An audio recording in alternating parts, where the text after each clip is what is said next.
all living in a world gone geek. It's time to geek hard or go home. The podcast is real. Here's your host, Grounded Geek. Hey everybody, my camera battery exhausted.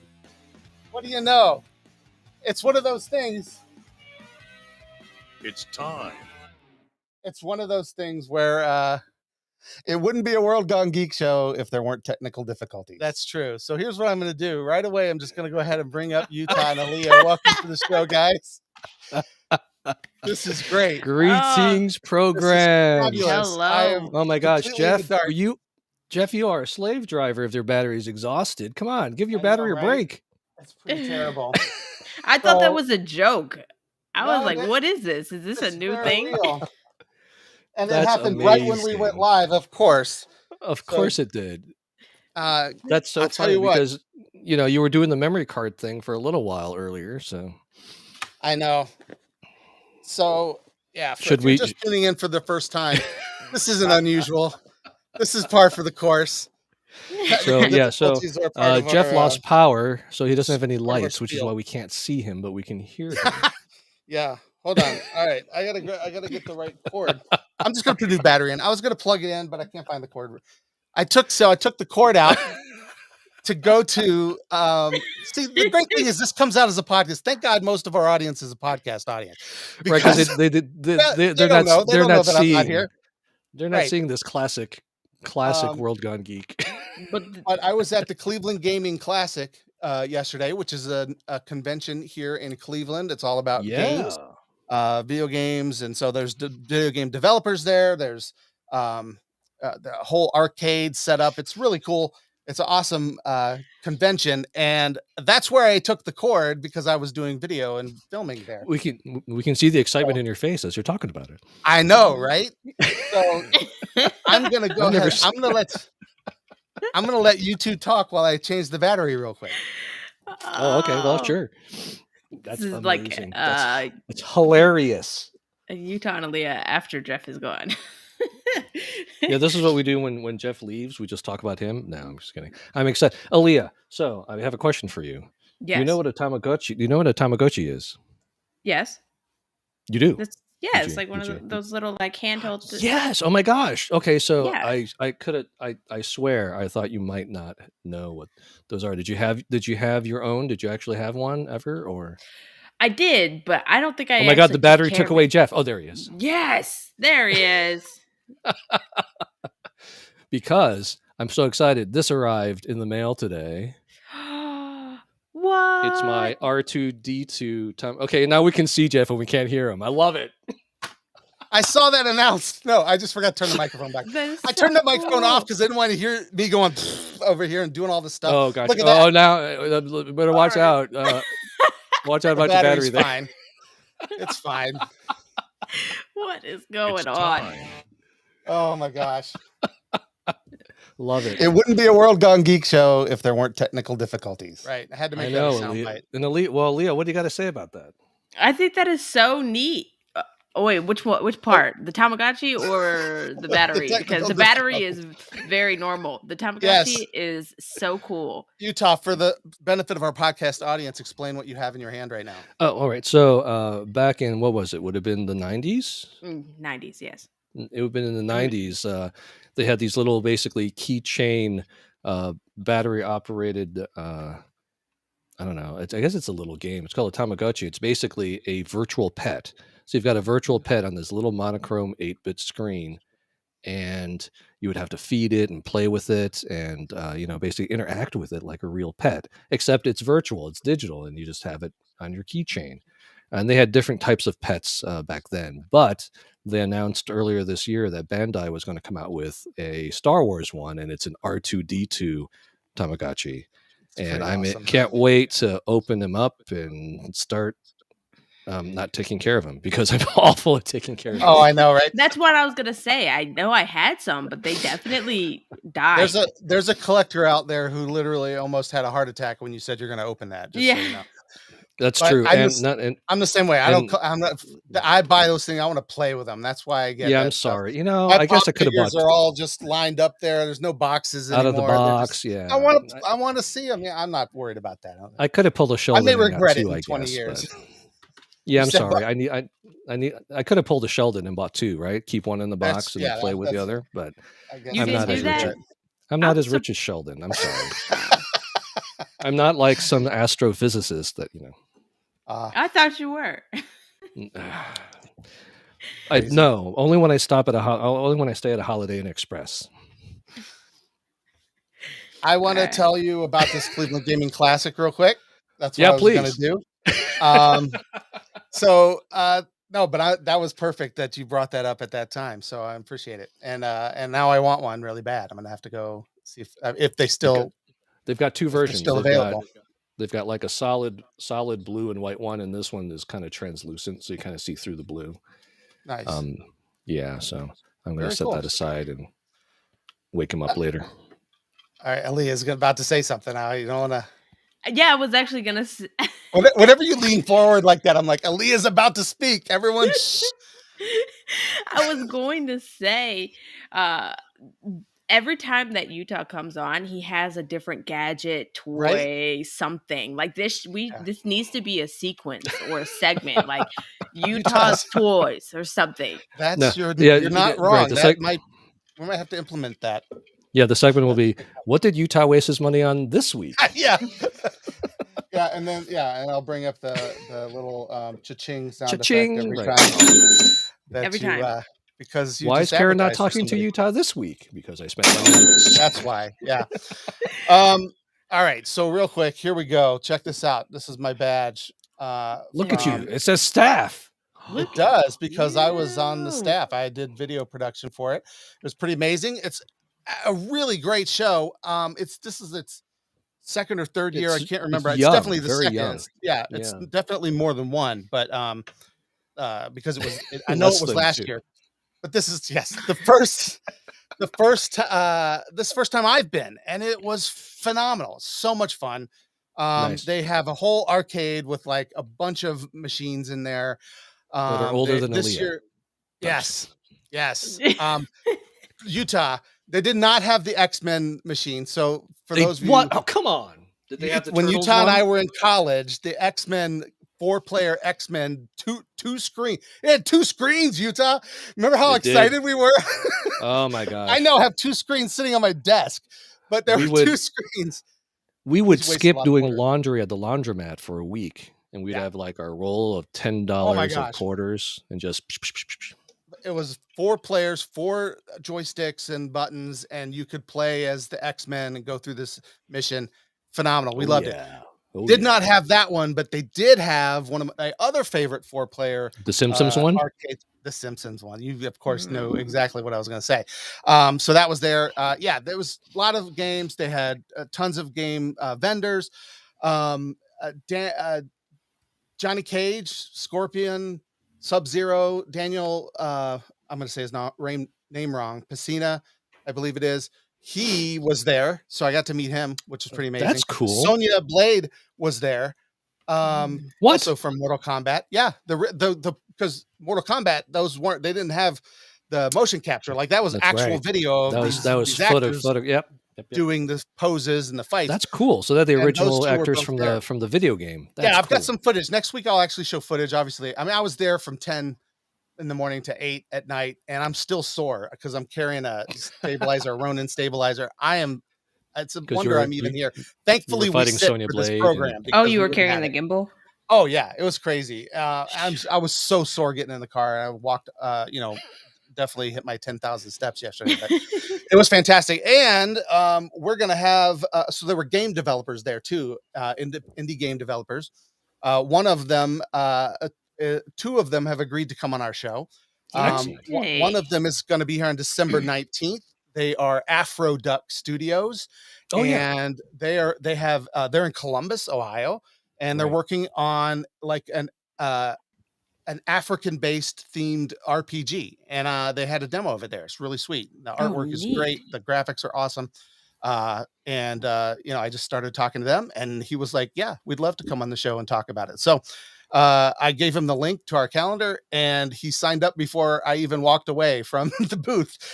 So they're going to be here in December. So that's fantastic. And then the other one, Utah, is for our live streaming.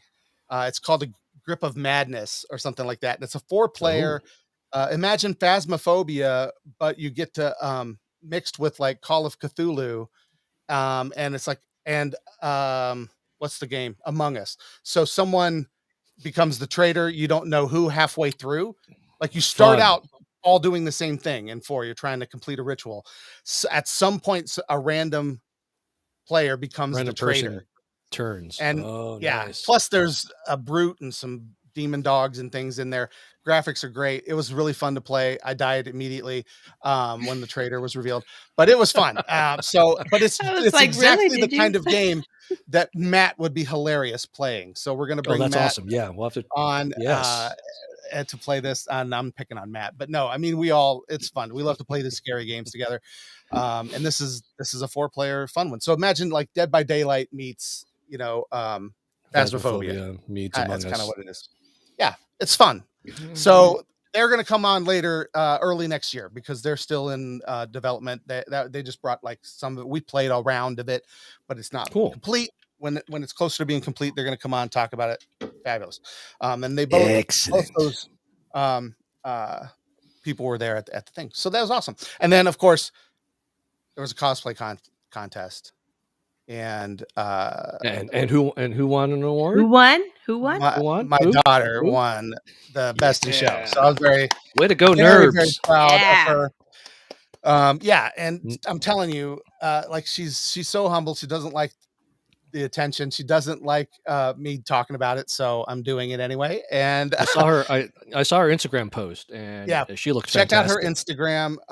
She looks fantastic. I'm gonna put it down in the thing here, but you can see how amazing all of her cosplays are great, and to see how she's progressed and has gotten better and better at it over the years is incredible.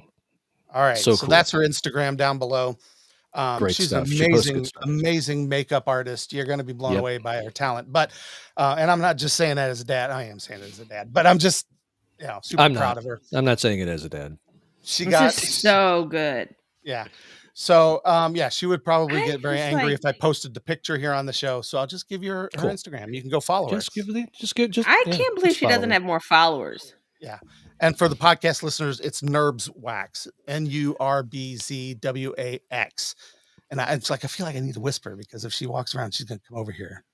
She'll be like, Dad. All right. No, I think we're good. Anyway. She's got a YouTube channel too. She does. She's super talented. I'm super proud of her. So that was great. Awesome.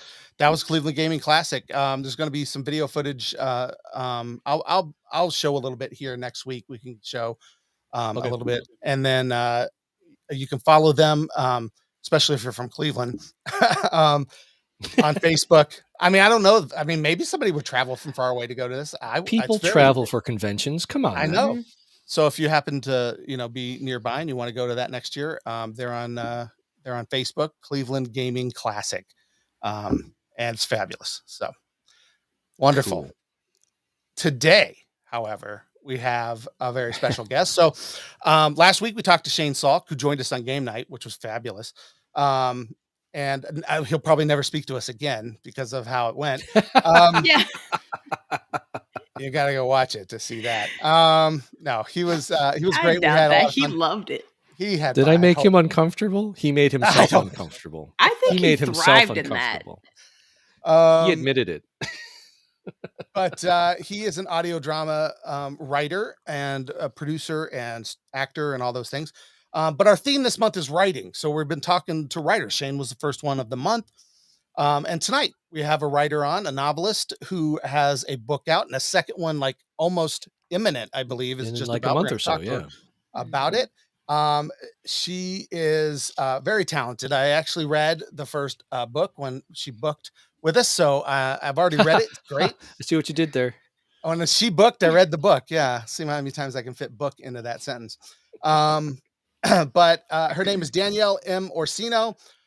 She has written a book called Birth of the Fae, and she is here with us tonight. Say hello to Danielle. Hello. Hi guys, how you doing? And Look how gorgeous she looks. She is fully fade out. Yes. In full fae. In full fae, yes. Which is, you look fabulous. We're so glad that you're here. I'm going to have you turn your camera sideways now that we go into this view, because I want them to be able to see you. There we go. But yeah, we are grateful that you're here. Thanks for coming. Thank you so much for having me. I'm so excited to be here. All right. Well, so tell us, let's start with the book. I mean, tell us first, give our audience, because they haven't read it, just an overview, kind of what they can expect from your novel. Birth of the Fae, Locked Out of Heaven is the first book in the series. So it's basically angels with daddy issues. A bunch of angels are stuck here on Earth after the war with between God and Lucifer. And there's two sets: the virtue angels, who were sent here on Earth to prepare the Earth for humans, and then the power brigade, who were actually the ones fighting the war between God and Lucifer. And basically the creator, as they call him, locks the gates and just says nobody's getting back in. So both sets are stuck here with no way of getting home, no reason for being locked out. And they now have to make do with what's going on. And they both kind of have their reasons to blame each other. And so they just have to learn to survive and reinvent themselves. So yeah, they've got some issues with daddy at this point. And then they think of it as what happens when the company shuts down and you don't have a job anymore. What do? Do you get angry with everybody, or do you figure it out? Interesting. And yeah, and it's so I mean, again, like I said, I read it, and one of the things that I love about it is, like, you have built this kind of world. The world building is, I think, the key to a good book. And you've spent some time obviously thinking about this, because it's very like, you've got, there's a lot of characters, there's a lot going on, there's a lot to this world. What was your inspiration? Like, where do you get your inspiration for this world? Like, what did it come from? You know, an amalgam of other sources? Like, it's very unique. I'll be perfectly honest with you. I fell into this. I didn't set out, like, I didn't wake up one day and say, oh, today I shall write a book. I'm a writer. I was a nurse. I had a patient who basically needed a distraction while he was undergoing IV treatment. And the story fell from there. He just one day said to me, I don't want to do this treatment anymore. It's taking too long. I don't want to sit in this chair. Do something and keep me in this chair. And from there, I said, okay, tell me something interesting about yourself. And he just said, well, I was recruited by the CIA out of college. And I'm like, oh, we could have found out what was in Roswell, and we could have done this. And we were making all conspiracy theory jokes. And he said, no, it was for the analyst position, which is, he's like the most boring part of the CIA. And we were going back and forth making jokes. And then we were discussing, you know, his disease was Lyme disease. So we discussed a bunch of the conspiracy theories with Lyme. And out of my mouth, and to this day, I don't know what the hell made me say it, I said, well, you know where Lyme really comes from? And he goes, Plum Island. And I said, no, fairies. And he looked at me and said, what? I'm like, yeah, they don't like the way we treat the environment. This is them getting back at us. And from there, he just said, who are the fairies? And I said, angels that didn't get involved between God and Lucifer. And I don't know what made me say it. And the story just orally started coming out of my mouth. So every day he'd sit in the chair and I would tell him another part of it. And I would just make stuff up. Oh, yeah, there was this dark fae king and he didn't like the light fae queen, and would go back and forth. I didn't really think about world building in that sense. I was just pulling from my own imagination, and I'm very influenced by comics. So I think that probably had more to do with it. Once I sat down to write the story, a lot of it was him probing me, saying, you need to go write the story. You prodding me, you've got to go write this story. Then I started sitting there and kind of researching virtue angels and the hierarchy of Christianity and things like that. But initially, I think a lot of it, when I told the story out loud, I pulled a lot of it from comics and Star Wars. You know, I was a big, Lucas, I thought, just told stories really well. I think he's just got that talent for good versus evil. It's very clean. Labyrinth, Jim Henson, his Labyrinth, I think, is just an amazing story. So I think I pulled a lot from that. in my head when I told it, but really when it came down to it, I'm a comic book geek. I mean, Jarvok probably was influenced most by Magneto. Yeah, okay. So, I can see that. A lot of like, I think I'm doing what's right for my kin, whether you agree with me and my methodology, that's on you. Yeah. But I'm doing it. So, Aurora's probably got a little Wonder Woman in her. I want to see the good in everybody. Desdemona's, I think I like to joke that, there's a little Harley somewhere deep down in Desdemona. Like any minute she's going to probably lose her mind. You're just not sure when it's going to happen, but there's a ticking time bomb in there. So I think a lot of it just came from comic books, and that's really where my influence was. Very cool. Yeah. Now Desdemona. So Aurora, for those obviously who haven't read it, Aurora is the queen. of the lights of Fae or whatever, and Jarvok is the king of the dark, or the dark side, if you will.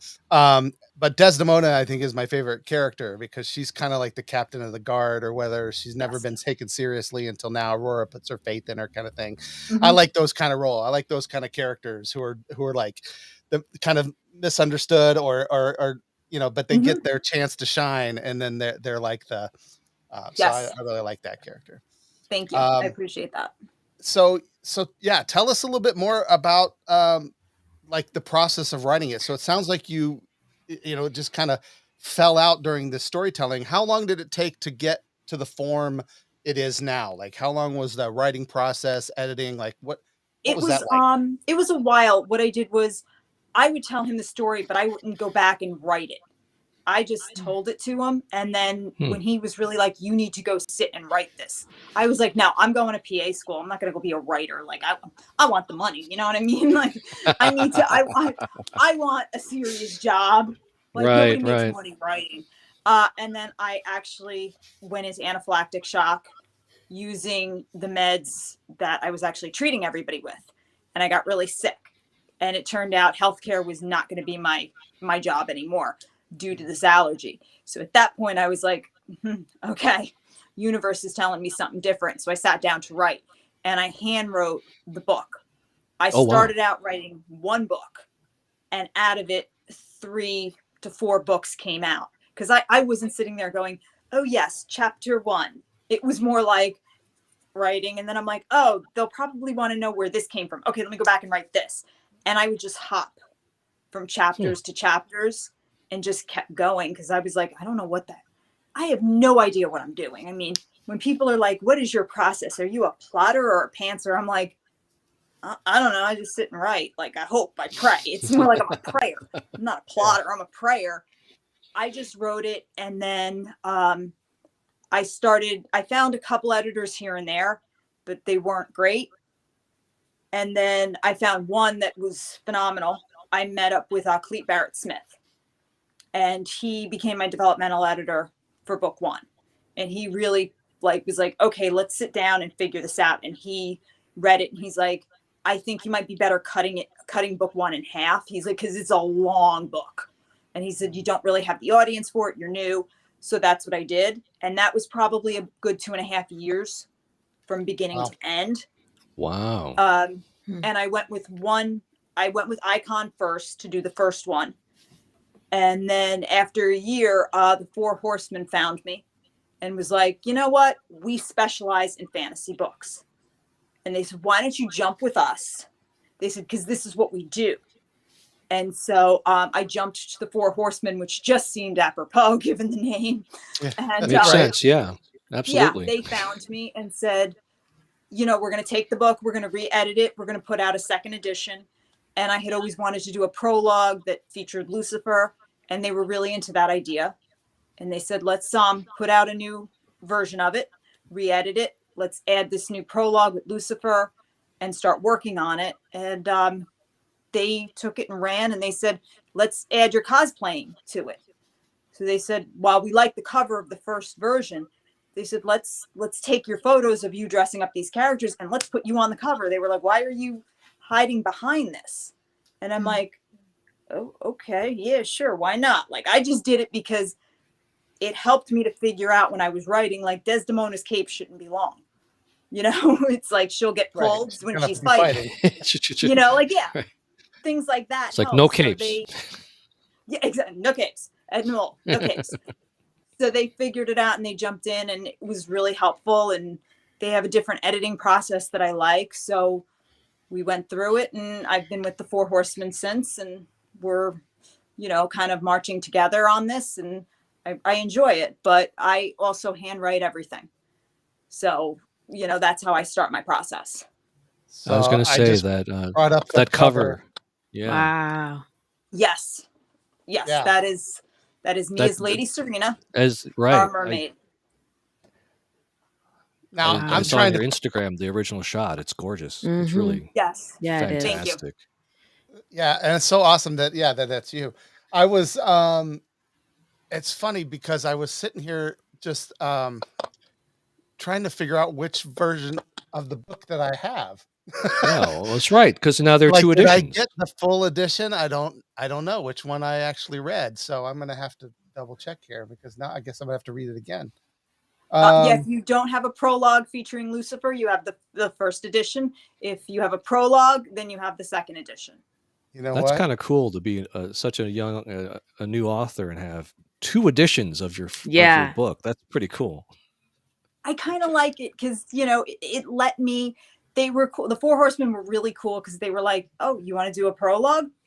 Okay." I was like, "Really?" Because I was like, "Isn't this where you kind of like start strangling me?" And they were like, "No, go do it." And I'm like, "There's got to be a catch to this." I was like, "Wait a minute." They were like, "No, go have fun."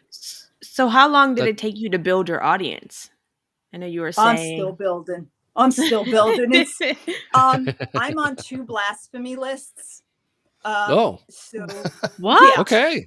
I'm on 2 blasphemy lists. I currently have a Christian ethics group. I don't know exactly which one because I start tuning them out, petitioning the Vatican to have the book pulled. Oh my God. Wow. Yeah. I'm threatened on Instagram weekly from people that are like, the book is blasphemous and this and that. I get people that are like, but it's not real. Right? Okay. Well, you know that like you're a normal person. You understand that. It's fiction. You'd be surprised how many people don't get that little nuance. Right. I have people that this is no lie. This was probably the best one I got. Can I please have your home address? Because you're obviously angry with God and we feel we need to send you pamphlets. And my response was, Lucifer has not yet told me what realm of hell we're living in after we're married. As soon as he tells me, I will let you know and send you the address. Oh my gosh. But so far, he hasn't told me. Once I know where we're registered, I will let you know where to send a wedding gift. Thank you so much. Oh my gosh. He's giving you the cold shoulder? Really? Lucifer, of all people? Yeah, that's where I'm heading. Because I have people that want to send me books about how to repair my relationship with God, but they all want my home address. And I'm like, yeah, that's crazy. You get that's a little much. A fantasy book, right? Like, right. I know angels are not here right now fighting, and they're not really the fae. Like, right. I do understand this. I don't need medication. I'm good. I've never understood that as somebody who is a believer myself. Mm-hmm. I'm like, this is fantasy. This is a fiction book. It's fun. It's like, even, you know, I don't know. I'm dressed like a mermaid on the book. I know there aren't mermaids.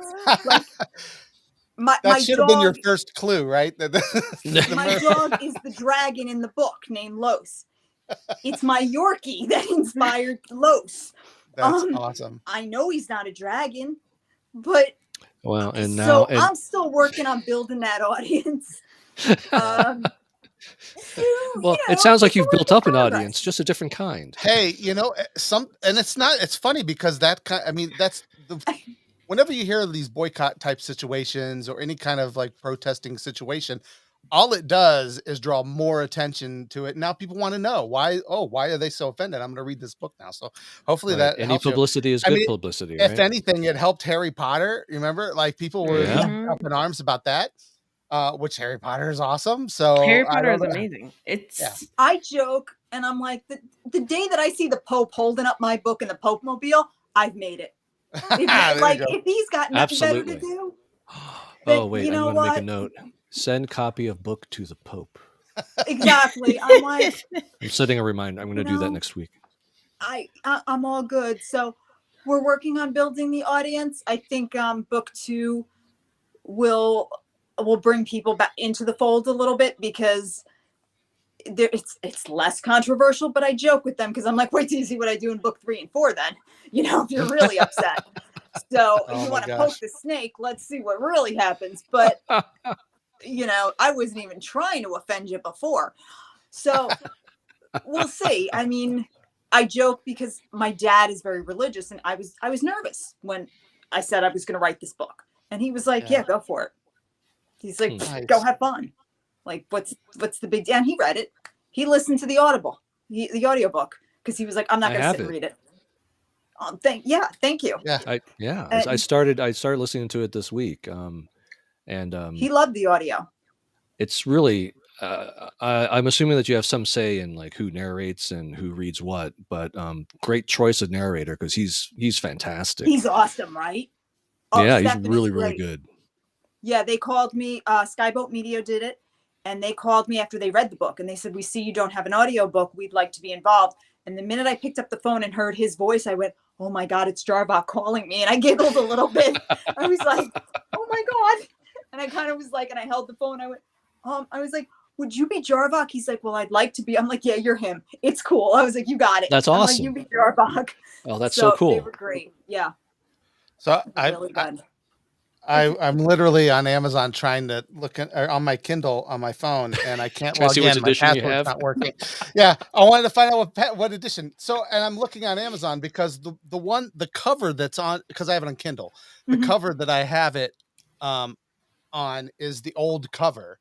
So it's not Lady Serena. I will send you the new one. Send me okay. I will send you. I will. Well, I'm looking at the old one now, and it doesn't even have a Kindle version. That's what's making me think maybe. So I will. Gotcha. I will send you a gift card for the Kindle version of the new one. Okay, I'll take care of you. I'll hook you up. Oh, that's awesome. That's so sweet. So I got just for clarification. So the audiobook is based on the second edition, then, right? The audiobook is based on the first one because we so it's still done that before. So I will send you. I'll send you a gift card too. Okay. No, you don't have to. I was just making sure I was getting the right. Oh no, you're right, because it doesn't have a prologue in it, so that makes sense. Yep. Yeah. Okay. I got it. I'll send gift cards for everybody, and you can all download the Kindles. Okay? Oh my gosh! We'll hook everybody. It's birth of the fae. You get a gift card, and you get a gift card.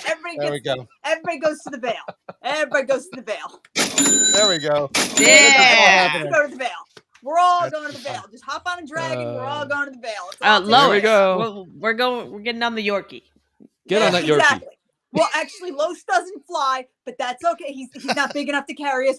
We'll jump on Dragor. Yeah, we got it. Los is a little dragon. Yeah, Los is the little one. Exactly. So I know you're a comic book fan. When you're describing Los, I'm thinking Lockheed from X-Men. Is that any? That was yes. Lockheed was a little bit of a inspiration. Nice. So X-Men was my go-to back in the 80s. Back in the day. Yeah, it was a Wednesday actually, and the Lockheed and Kitty were two of my favorite characters. So anytime you can incorporate a dragon that is like small, like the size of your dog, I love that. It was fun. Yes. But there are some big, menacing and mean and crazy scary dragons in this as well. Yes, there are, which is pretty cool. But so when is the next book officially gonna drop then? Birth of the Fae, Thine Eyes of Mercy comes out December 20th. The ebook comes out December 1st, but the hardback comes out December 20th. All right. Wow, okay. Cool. So so it's coming out. Any news on the audiobook for that? We're working on it right now. We're actually getting things put together because I do love me some audiobooks myself. And there is, I'll give you guys a little scoop right now since you were talking about gaming. We are talking, we are kicking around a possible mobile app game. Oh, that's involving cool. some that dragons. would be neat. Very Awesome. nice. Is based off of a scene from book 1 where Los steals a crystal from the palace. Yeah. Yes, and has to fly it back to Bloodhaven. Oh, so Oh, you how get to cool. you get to be Los in You the get to game? fly? You get to be Los and then steal the Oh. crystal, but you have to Gotcha. sneak out of the Court of Light Right. and Oh, how not fun. drop the crystal. Can't That could be drop fun. it, and you Don't have to drop get it. it across without the Illuminasca, or Desdemona finding Anybody you finding you? Yeah. and get That it sounds like across fun. the veil. Yeah. And then possibly maybe tossing it to some other dragons and playing kind of a game of capture the flag Yeah. and getting it across the whole Oh. veil. That's pretty That- brilliant cross promotion there. That's pretty awesome. No, it's great. Yeah, that would And be a lot of fun. maybe you'd be unlocking a graphic novel or some other things as it happens. Very Ooh. cool. No. That would be Yeah. So we are in some, developmental discussions right now and doing it because I do want to kind of keep my geek roots, especially with comics and graphic novels, because I think Birth of the Fae is just made for graphic novels. Mhm. So I'd like to incorporate them a little bit That'd more. be cool in. to see it in a graphic novel form at some point in the future. Mhm. Yes, that's what I'd really like to do is bring it to a graphic novel. Because I think, like I said, it's just made for that. That's why we've had some of the characters drawn, and even on Instagram, you'll see them drawn up and shown. Because I think it's putting that thought out there. And we've had people ask, when is it coming out? And Four Horsemen have talked about doing it in a graphic novel. So the thought is out there. We have we've discussed it, and that would be, for me, that would be like, yeah, that's what I really want to see is that comic route come to life. That sounds cool. I'm looking forward to that. Yeah, that would be great. Sorry, I'm trying to find some pictures because we mentioned the fact that you're cosplaying as kind of the Fae right now. Yes. But you go all out with some of the characters. You've got some. She's Tell us a little bit about your how you got started in cosplay. When was that? What was your first cosplay that you did? You know what? It's funny. I think I've always done Wonder Woman in some capacity. As much as I want to think that I'm 5'11", I'm not. But I've always done Wonder Woman in some way. Yeah. I always say God left a 1 off on the order form. That's great. That's funny. It was when I was competing in martial arts. I had always wanted to do a musical form as Wonder Woman, so I did it when I was on the U.S. team. I did Wonder Woman, but you can't really dress up as Wonder Woman there. They frown upon that. They have, they want to keep you in a uniform and all that stuff. Right. But I had done some musical forms as Wonder Woman, so then I just moved it to the con circuit. So I've done Wonder Woman a couple times, but I do love doing Harley Quinn. I think cool. I want to say I'm Wonder Woman, but at the end, I'm really Harley at heart. So I've done a lot of Harley from Batman the Animated Series.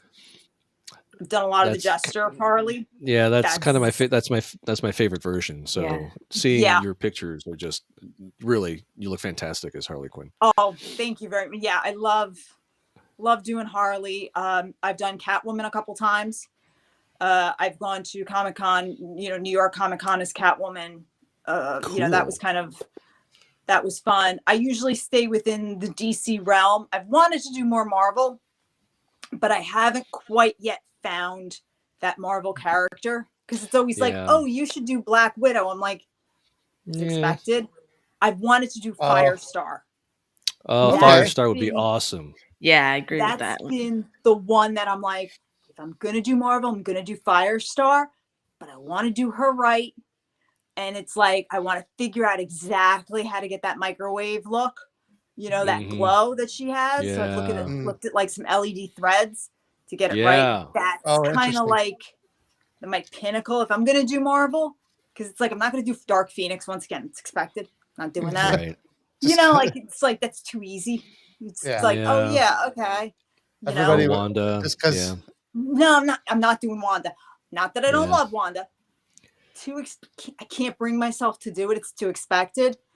Maybe I would do Rogue, but I'm doing X-Men animated series Rogue if I do it. There you go. From the 90s, yes. Which is coming back.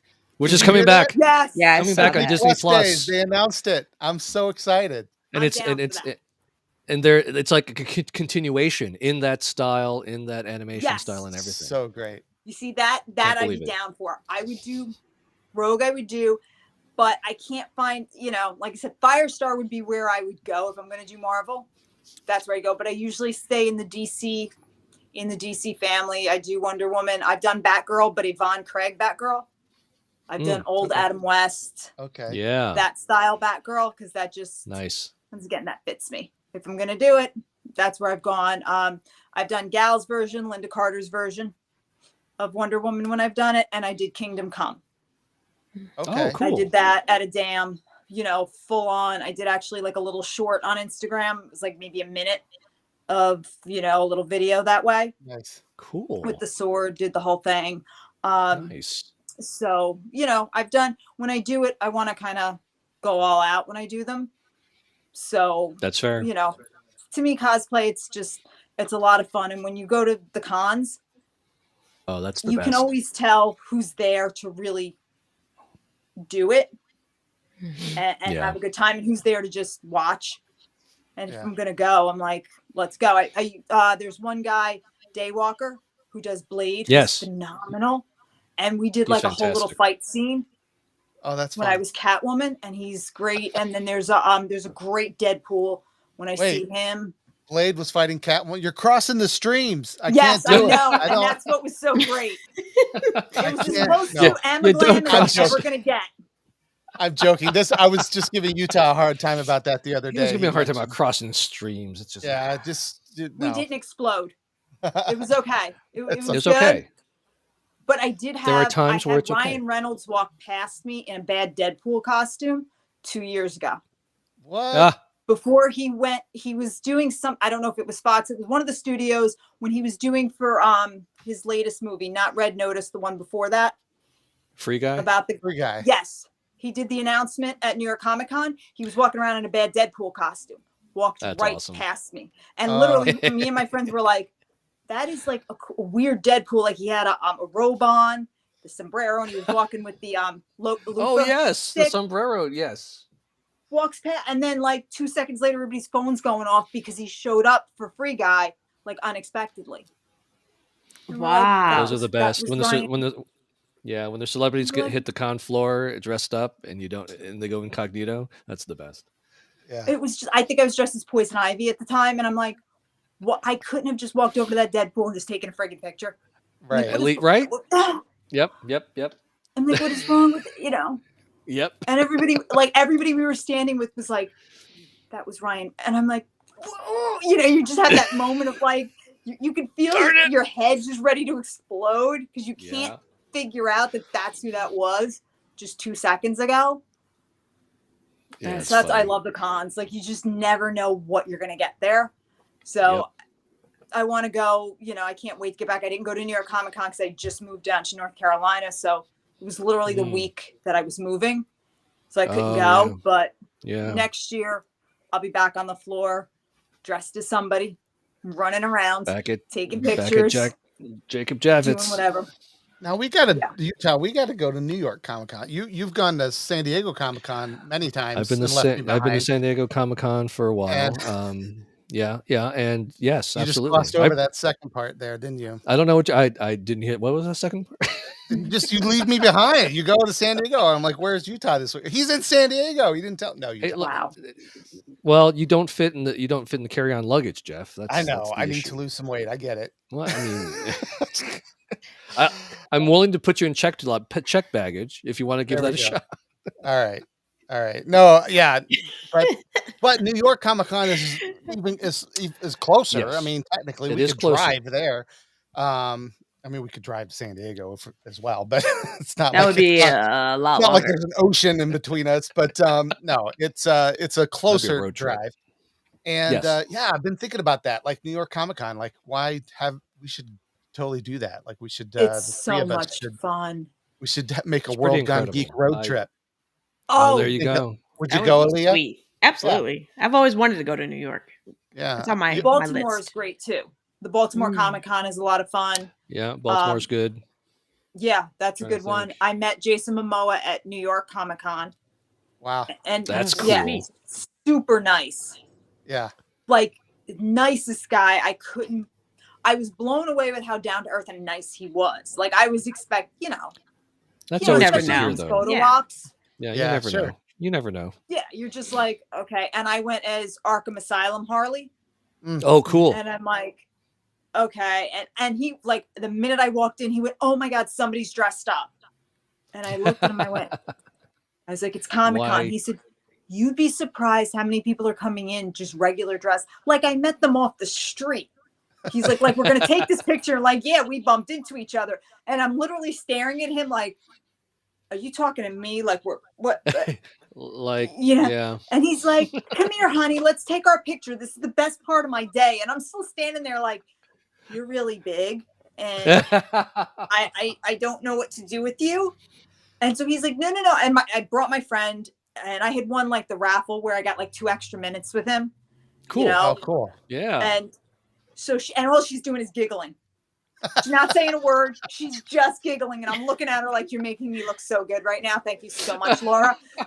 And he's like, and he looks at her, he's like, and how are you? And she literally went like this. And I was like, oh, this hurts. Oh, that's hilarious. So I was like, and he's like, come on, girls, like, get in close. And I said, oh, if I get in any closer, I'm going to get makeup on your shirt. Makeup. And he pulls his shirt down. He goes, do you know how many of these I own? I thought you were going to say, goes like this. Oh my God. And I thought you were going to say, well, let me take it off then. And he just took off his shirt. I think if we had asked, he would have done it. Oh, that's so funny. He flipped his hair up and he went, let's go. Hugged us. She's giggling. And I'm like, I just got this look like. Yeah. Yeah, I'm just like. But what a great picture, cool. Right? He didn't like the first one. You got to take. So you got to take another one. He goes, I don't like it, and Laura's going, he doesn't like it, and I'm like, and so the people are like, Mr. Momo, we need to move this along. He goes, I don't like it. We're doing it again for them, and I'm like, he don't like it. Like, oh wow. He's like, that's girls get in closer, and Laura goes, he said closer. I'm like, she's gonna pass out. I'm like, that's so great. He got in real close. He literally picked us up. I'm like, I got the cane. I'm like, my life ain't so bad. I'm a happy camper. She's ready to pass out. We take the picture and I go, look. I said, my boss wouldn't give me today off unless I gave you this present.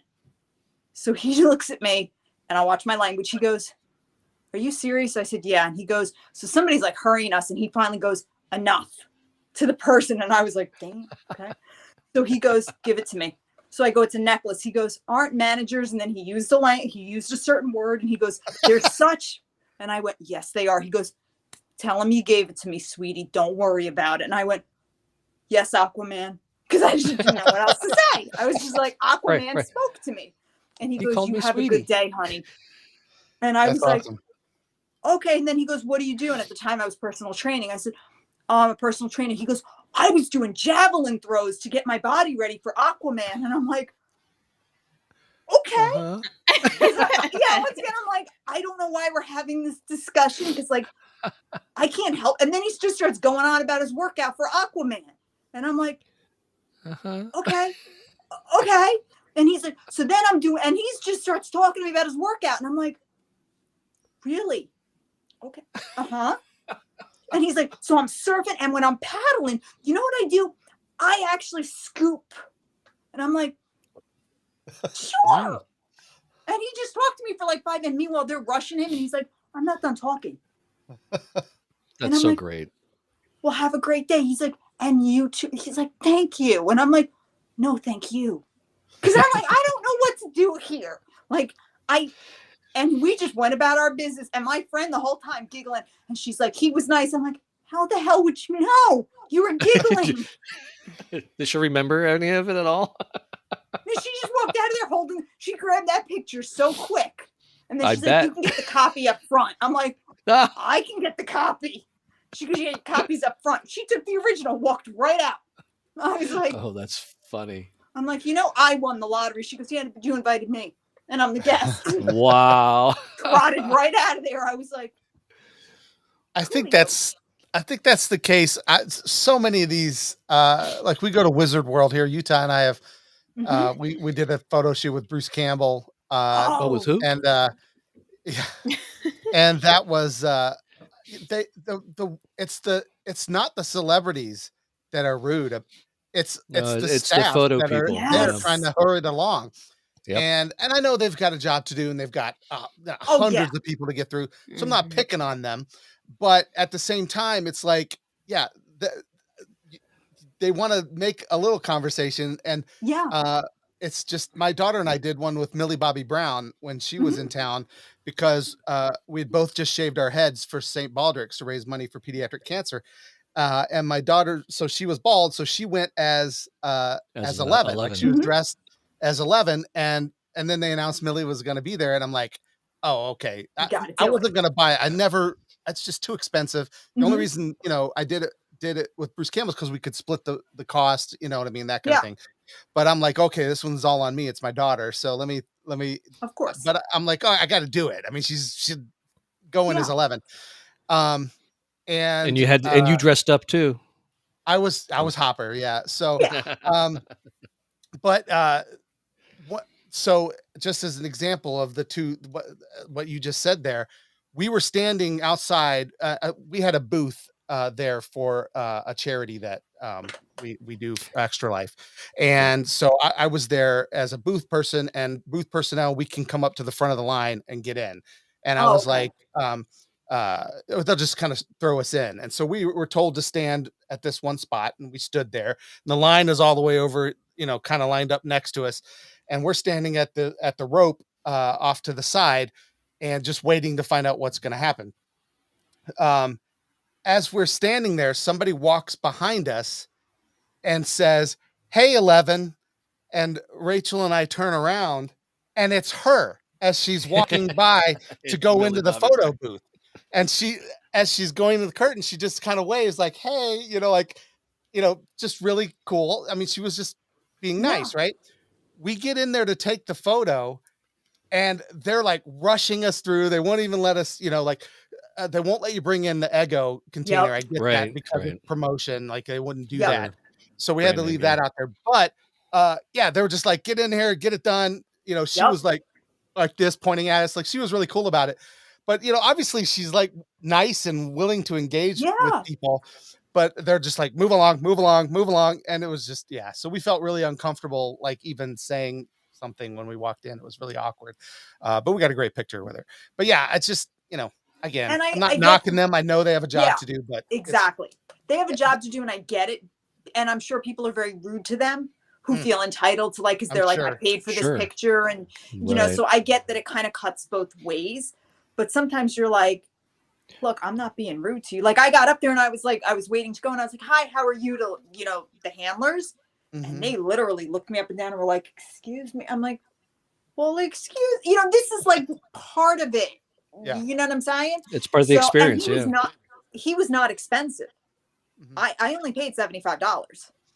Yeah, that's not that's not bad at all. No. And he's like double, triple that now. Right. And this was when Aquaman first came out. Yeah. So you got, I was, hey, I was happy. And like I said, I won this little lottery thing to where the following 2 years later, when Endgame came out, Paul Rudd wanted $400. Holy cow. And I'm like, look, I love me some Paul Rudd. Don't get me wrong. Right? Ant-Man. Hey, I think we all love me some Paul Rudd. Yeah. We all love. Hey, he's what? He's this year's sexiest man alive, right? I'm secure in my masculinity, but I love me some Paul Rudd. I love me some Paul Rudd. I was like, $400. Not for $400. I can't afford $400. Yeah, if we all split it, maybe. Because I'm like, I know it's not him. It's more the Javits Center and and everything. Exactly. It's all Reed Pop and Oh my gosh. Yes. And I have a quick story about that. So I'm suddenly blanking on his name. This happens a lot lately. But he played Herschel in The Walking Dead. Can't think of his name. Yeah. William. But I know who you're talking about. Anyway, played Herschel in Walking Dead. He was at Wizard World that we were at. I had my 3 daughters with me, and we were just, it was towards the end of the last day. We took a break from the booth, and we were, kind of walked over to where they had all the celebrity tables, and they have these signs up there, and it's like, $50 for a selfie, all these prices. And as we're walking by, it's not very busy at all anymore. People are just kind of like, milling around. It's Sunday evening. And as I walk by the paper has the $50 scratched out, and 20 written in with a pen. And I was like, it's only 20 for Herschel. Like, that's Herschel. Let's go. Like, we were huge Walking Dead fans with Scott Wilson. That's his name.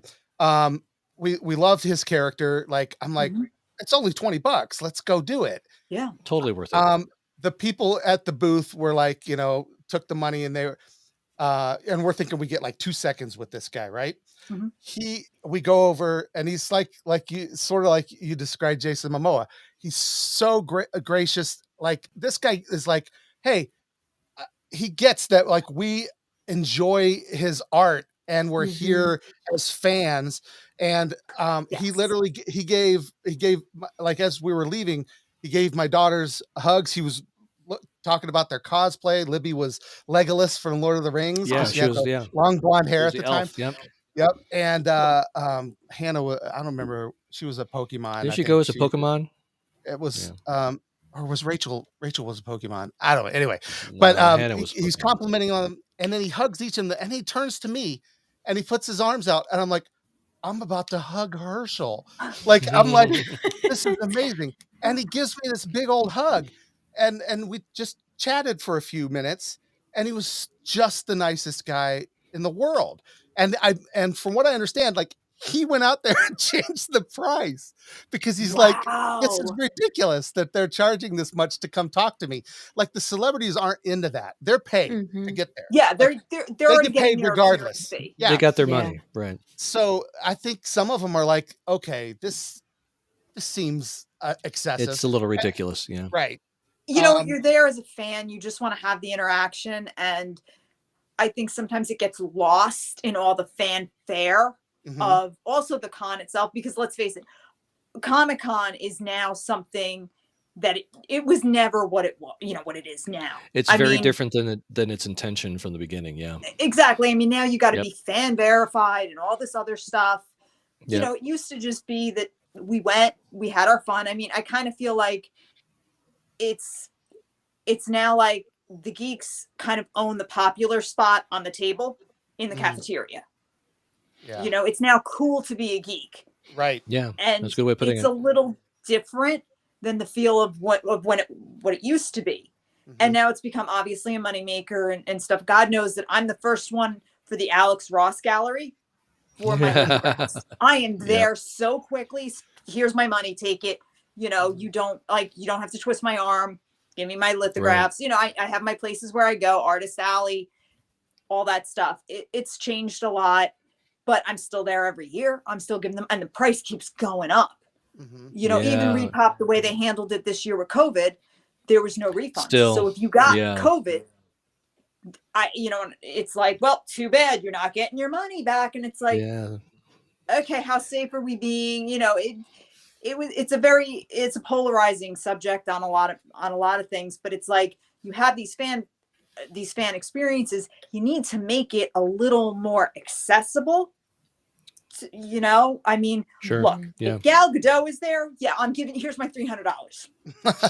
Okay, just take it. Like, here's my arm, go, I'm good. But once you start hitting that $500 mark, I'm not paying $500. Even for Gal, I'm not paying $500. Even for Robert Downey, I'm not paying $500 to be rushed for a picture of both of us sticking our hands out like we've got the Iron Man glove on. Right. I'm not doing it because you just taken my money. So I think sometimes it gets lost in some of that, and you kind of want that camaraderie of the con back. Right. Oh, absolutely. For us. Totally because sometimes you're walking around and it's like, I can't even move. I mean, like, I will never wear a cape costume to Javits Center again. I went as Raven one year. I made that mistake once. They get stepped on all the time.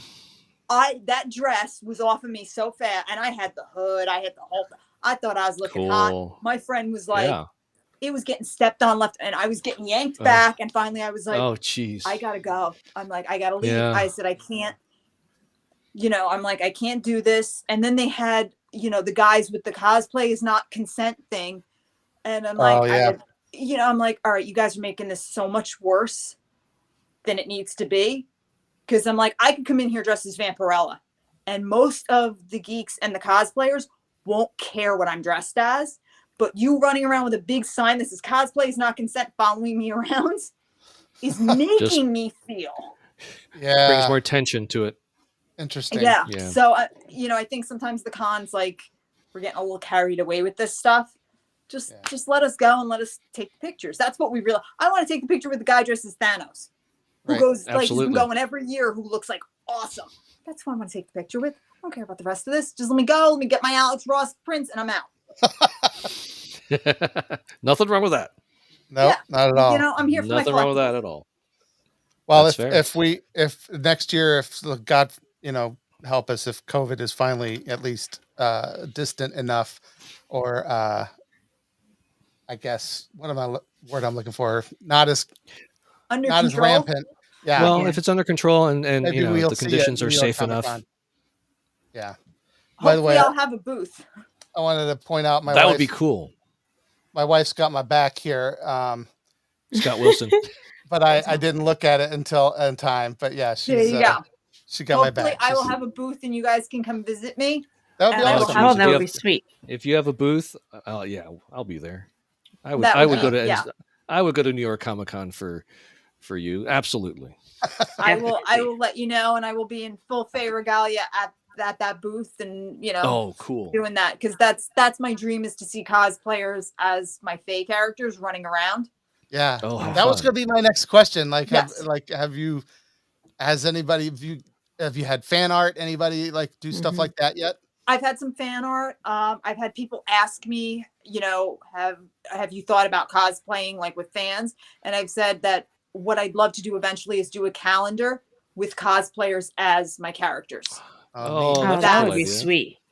That's what I'd really love to do, is to kind of bring that cosplay community in, because I'm a cosplayer. I mean, this is, everything that I've done.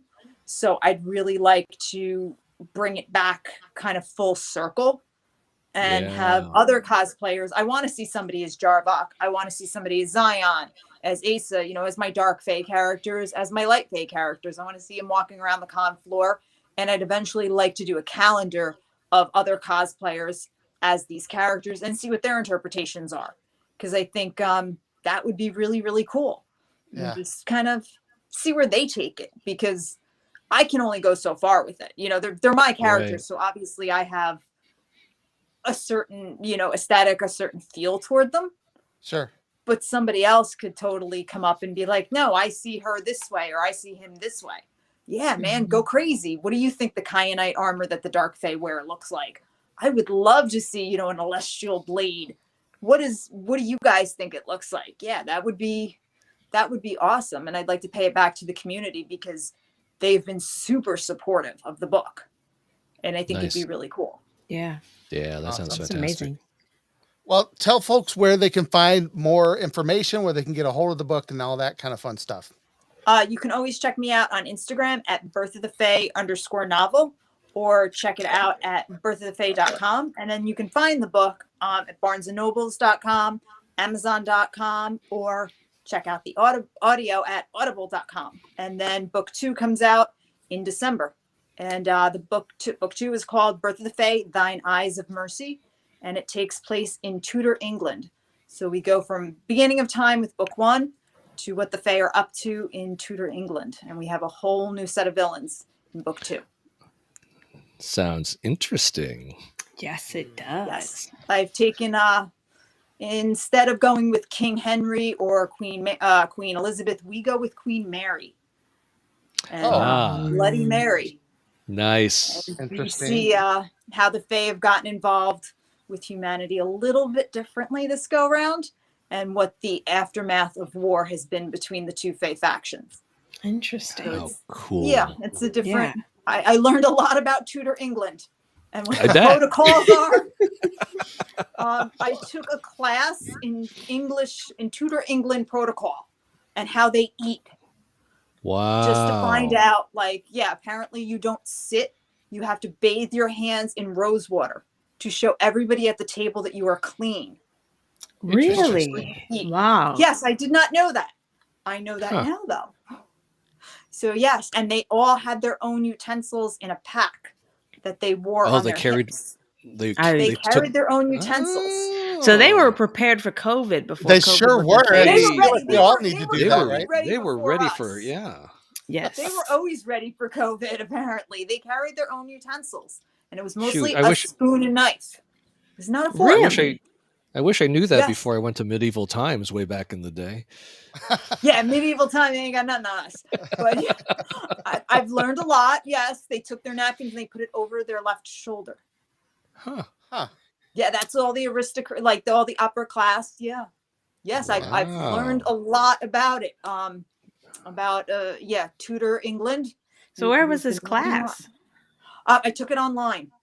That's very yes, cool. I did, and straight from the UK to kind of get it right, or else, that whole that show with the Tudors, totally false. Yeah, totally false. Of course it is. Of course it is. They were all pretty to look at, but no, that was not right. That's not really how it was. No, believe it or not, that's not how it was. Jonathan Rhys-Meyers looks really good as King Henry, but no, that's not how it was. No, that's not how it went. I don't know. TV did me wrong on that one. Surprisingly, Go figure. That wasn't Go true. figure. You're waiting for them to hand you your silverware and they all have it in their pockets. Yeah, don't sit. Don't sit, you got to wait till you bathe your hands first and show everybody you're clean. But yeah, so it's interesting. Book 2 is ready to go, and then we'll move from there. But I have a bunch ready, and the fae are all set for everybody to see where they're going to take it and go. So I'm excited. Very cool. Awesome. The closest thing to Tudor knowledge for me is that my neighbor across the street has a Tudor house. That's it. That's what I got. That's okay. I'll take that. That was about as much knowledge as I had before I started this. So we're right there. Don't worry about awesome. it. It's all good. Good. And my favorite Tudor is Tudor's Biscuit World, which is a restaurant in West that you can find in West Virginia. In West I knew Virginia. Aaliyah would know what I was talking about. Oh my gosh. What is that? What is that? Beach Fort. No, you went to Beach Fort? Okay, we're going to reminisce about West Virginia. Anyway, Tudor's Biscuit World, man. They're the best. They make biscuit sandwiches like all times of the day. It was awesome. Literally. Just the fact that it's named Biscuit World. You can't go wrong with that, right? Yeah. Right? My dad made homemade biscuits and gravy today and just decided to send me a bunch of pictures of it. Just pictures? That's just cruel. Pictures that's cruel. That's cruel. That's really it was. Anyway. Well, Danielle, thank you so much for being on the show this week. We appreciate it. It's been an absolute pleasure talking to you. I really did love the book, and you've got me hooked now. I want to find out what's going to happen next, especially what you said is coming. So I'm looking forward to that. Hopefully I'll get, I may have to read the new version or the new edition before December 1st, if that's when the Kindle version's coming out. But I'm on that, so no problem. I'll hook you up. We're all right. Good. So before we go, though, we have a segment that we're going to do here. Oh, that's right. That back when Utah and I first started this podcast, this is something that we wanted to do. That was back before electricity, was it? I don't remember. Yeah. It was before Aaliyah was born, and basically it never happened because I had this weird idea that people were just going to listen to our podcast, and so therefore they would send stuff in. Turns out, you need to get about 50 episodes in, like we are, before people start paying attention to what you're saying. And even that is not a ton of people, but we appreciate every last one of you. Every one of you. Yes. Yes. No, I mean, I really do. I appreciate all the people who are listening. All one of you who's watching us live right now, unfortunately. Maybe 2 or 3. Yeah.